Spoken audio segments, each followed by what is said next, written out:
Asam Updates. Story, fact, burudani. This is channel. Hapa Asam Online. Mambo vipi mtazamaji wa Asam Online TV? Hii ni Asam Update, kipindi ambacho kinakujuza na kuhabarisha habari mbalimbali ambazo zimepata kujiri ndani na nje ya Tanzania, bila ya kusahau habari za michezo na burudani. Mimi ni Angel Paul, lakini nyuma ya kamera ni Madina Omar.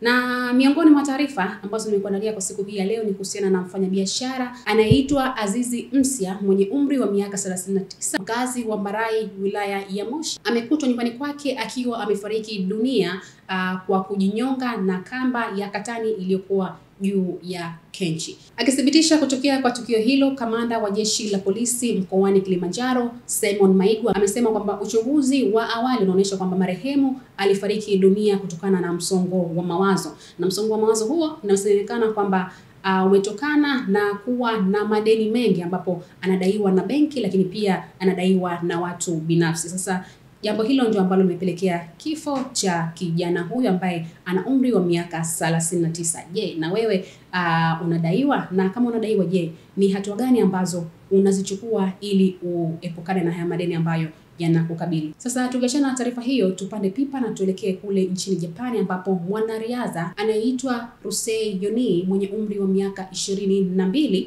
ameweka rekodi mpya ya dunia baada ya kukimbia mita 100 kwa miguu minne kwa muda wa sekunde 14.55 pekee. Rekodi ya aina hii imekuwa maarufu nchini Japani kwa miaka karibuni 20. Mwaka 2008 mwanariadha Kenichi Ito aliweka alama ya sekunde 18.58 kabla ya Colin McClure kutoka Marekani kuiboresha mwaka 2022 kwa sekunde 15.66. Mwanariadha huyu ameandika historia mpya kwa kuipunguza zaidi hadi sekunde 14.55. Mwanariadha Yoni amesema kwamba tangu utotoni kwake alikuwa akiwaagiza wanyama kwa kutembea kama wanavyotembea.